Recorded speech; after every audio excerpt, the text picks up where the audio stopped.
What's up, everybody? This is Ultimate 616. Thank you guys so much for stopping by and watching this video. I hope you guys are ready for a special guest. This is my nephew Leland, and this is my sister. We call her sister. What's your name? Jesseca. Yes, she is actually got a TikTok channel. We'll leave some information in the comment section below, so you guys can go check that out. She's got really funny videos. You'll enjoy it.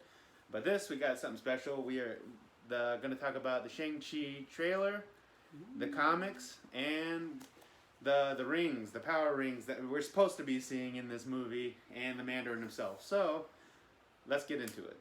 First up, we're going to talk about what we thought about the trailers. For anybody who hasn't seen Shang-Chi, he originated in a comic book called Master of Kung Fu back in the 70s. They were trying to take advantage of the chopsaki Asian Kung Fu flicks back in the day, and it somewhat succeeded. He was a character that nobody really heard of. He never really had much staying power, but nevertheless he persisted, and now we have a blockbuster movie based around this character. So my first thoughts of the trailer was I wasn't too excited about the rings themselves, because they were just armbands. They look like magical armbands and not like 10 rings like the Mandarin is supposed to have. But that's just me being picky. As far as what they did in the trailers, it looked pretty sweet the way they moved around. He controlled them. What did you think? I thought it was pretty interesting. For a Kung Fu movie, it doesn't really... It's not too just crazy, fanatic. With Kung Fu movies, sometimes like they fly through the air, like the Hidden Dragon movie, where they just like run on top of trees and stuff. They actually make this look more mystical and more kind of like almost real when they use the 10 rings. And so it's really cool just to see the effects around them. And I don't know, in the comics they do kind of look like basic rings, but in these movies they kind of make it look more cooler, I guess. More tech-based, yeah. Yeah, but sometimes when you do stuff like that, it kind of takes away from the actual comic, the way they're supposed to be used. But all in all, the trailer looks pretty cool. The action looks pretty decent, and yeah, pretty interesting. Yeah. What did you think, Sleepyhead? You liked them? Yes. Okay. All right. So now on to the comic books themselves. Go ahead and raise that first one up. Hold it up. Yep. This is the only comic books I have with Shang-Chi on them. They're not even mainstream, like main Marvel universe. This is the ultimate Marvel universe. I don't have any Shang-Chi, like Master of Kung Fu comics myself. I just know about them offhand from what I know a little bit about Iron Fist and just people I talk to at work, whatnot. So that's all I've got. And as far as the Mandarin, his use of the 10 rings, that's all I've got too. I don't really have many comic books with him in it, but he's always been more of a regal character that the Iron Man fought, so it's going to be really cool to see him taking on a different character and what he can do in the real world, so to speak. It seems like he's going to be more of a drug lord, kingpin kind of situation, so rather than being a Chinese emperor. But yeah, that's all I got to say about that. What do you know about him in the comics? The Mandarin or Shang-Chi? Yeah, either. My bad. Excuse me. I have seen a lot of the 70s based comics and just the dollar bins at different comic shops, and it looks pretty interesting. Some of the covers have like really cool, where he's doing like all these cool kung fu moves, but he hasn't really. He always has like the 10 rings on him, mostly on the covers, and so it never really interested me on that one. He was more of a, I don't want to say underrated character, just not very well known. Not popular. Not popular, yeah, like Iron Man and Captain America and all them. And so it's really cool seeing Disney bring up some side characters that have their own storyline. It seems like they kind of beat down on the Infinity and Endgame kind of storylines, and anytime we're introduced to a new character in the Disney films, they seem to have like their own origin movie, and we're like, okay, yeah, so now we just know a little bit more about that character. So it's really cool to see Disney just pull up not just a random select character, but someone along the lines of, kind of like going along the lines of the Endgame timeline in the movies. So like the Mandarin, he was in Iron Man 3, and a lot of people didn't like Iron Man 3, but I didn't. Introducing new characters can kind of seem to open up the doors to other characters. So, but the Mandarin, I really wasn't too impressed in Iron Man 3 as well. But Disney's working on it, I guess. let's hope they pull it off. Let's hope they pull it off right. on this one. Yeah. Pull it off right. But I want to add something in the trailer. The second trailer, we did see Abomination make an appearance, fighting in a ring with Wong from Doctor Strange. So it's really cool to see that. And they're probably just going to have like a 5-second clip on those two just fighting, maybe. Trying to get people into the audio, like into the movie theater. Into the movie, yeah, just to see like. Oh, it's a character we haven't seen in 10 years. And just to bring them back, so it's really cool to see that. Yeah, at least they're doing that. The last I heard about the Abomination was an episode of Agents of S.H.I.E.L.D. Season 1, where they just kind of made an offhanded reference of Blonsky being in the icebox or something like that. But we haven't seen him since the first Incredible Hulk movie.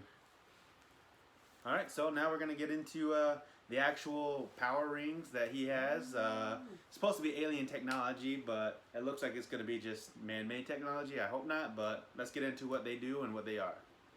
All right, so pay attention. We're about to learn you something. So we're going to be talking about each ring, the first 5. I'm going to read the first 5, and then he's going to read the second.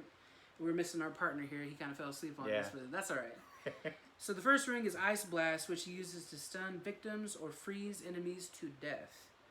The second one is Mento, which is an intensifier / mind control. Places a person under his mind control. Only works on one person at a time for a distance of up to 10 feet away. So the third ring, Electro Blast, shoots electricity in any intensity the wearer chooses, though maximum voltage has yet to be determined. So we really don't know how much voltage is in it. So the fourth is Flame Blast. Excuse me on that one. So this ring emits a stream of flames at intensities determined by the wearer. So kind of like the Electro Blast. So the maximum heat it generates has yet to be determined as well. So the fifth one, White Light. This ring can generate bursts of high intensity light to blind enemies. Man, that's really useful on that one. Yeah. There's actually a real life superhero out in California. I can't remember his name, but he has like a light that's on his chest, and he uses light to actually fight crime. And he's an electrical engineer who rigged these lights to blast at like 1,000 lumen, which is really bright. So he actually fights crime by blinding people and going to call the police and stuff like that. So it's really cool. That white light ring could actually be really useful. Hopefully we see that put to use in the movie. So moving on, we're going to have the exact opposite is the black light ring. It allows its user to create an area of absolute darkness. It's been reported, hasn't been seen yet, but in the comics that it actually, the dark area that it creates absorbs nearby light. So not only does it create a light, it actually sucks it in, kind of like a black hole. Next one is my favorite, the disintegration beam. There's actually a comic book that Iron Man that's been used on his iron. It's like his armor, and you can actually see it melting off. So it's pretty cool. It emits a beam that destroys bonds between atoms and molecules with anything that it comes in contact with. But anytime you use it, it needs 20 minutes to recharge. I like that it's really powerful, but it needs it has a caveat. You know, it has to recharge. You can't just keep shooting. You know, so Nice.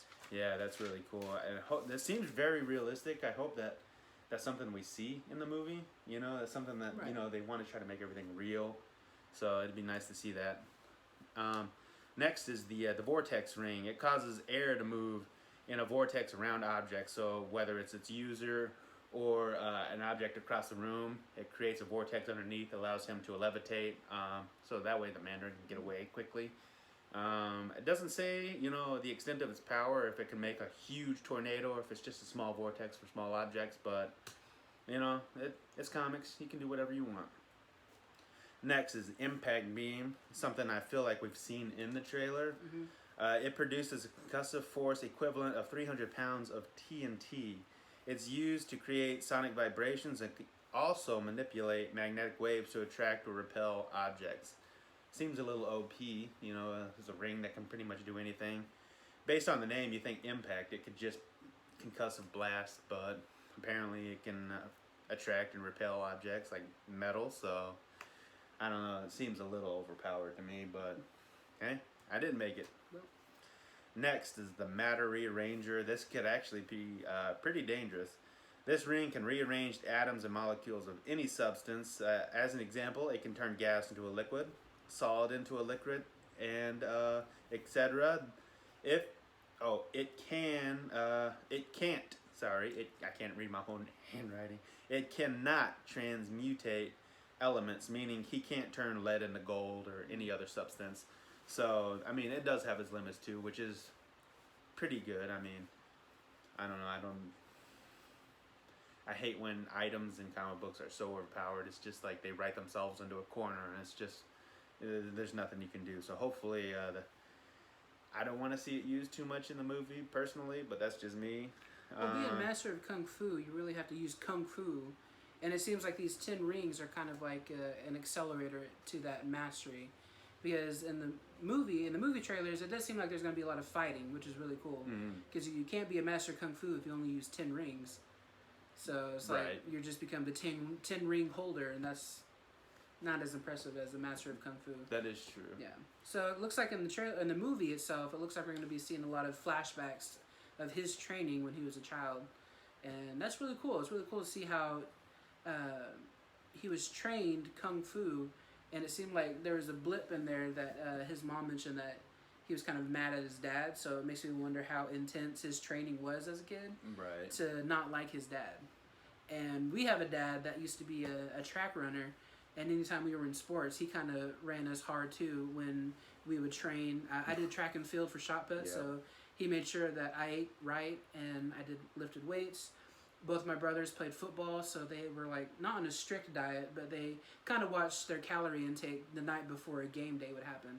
So we kind of have a gist of what dads can be like, or just guardians in general, what they would be like in training. So that's really cool to see that kind of like detail in the movie. Our dad was not a drug lord from China, so no, you could rule that out. That's the difference. Yeah. All right. Well, that's all we got. Sister, what's your username on TikTok or? Jesseca_D. It's JESSECA _ and then just a little small D, if that's something like that. Something like that. Yeah. We'll leave a link to that in the description below. Thank you guys so much for stopping by and watching this video. I hope you guys learned something. If you guys have questions, leave them in the comment section below. If you liked it, if you didn't like it, let us know. And you got anything to add before we go? We will see you next time. So next videos he's make, I'm not going to be here, sadly. Unfortunately. But hopefully in the future we'll do some more collab work on this. We're a Marvel family, but not only that, we do like to explore into DC, Valiant, and even Image Comics. So had to throw this in there. Birthday present. But we're a comic book loving family, so we will see you next time. See you guys in the next video. Woo.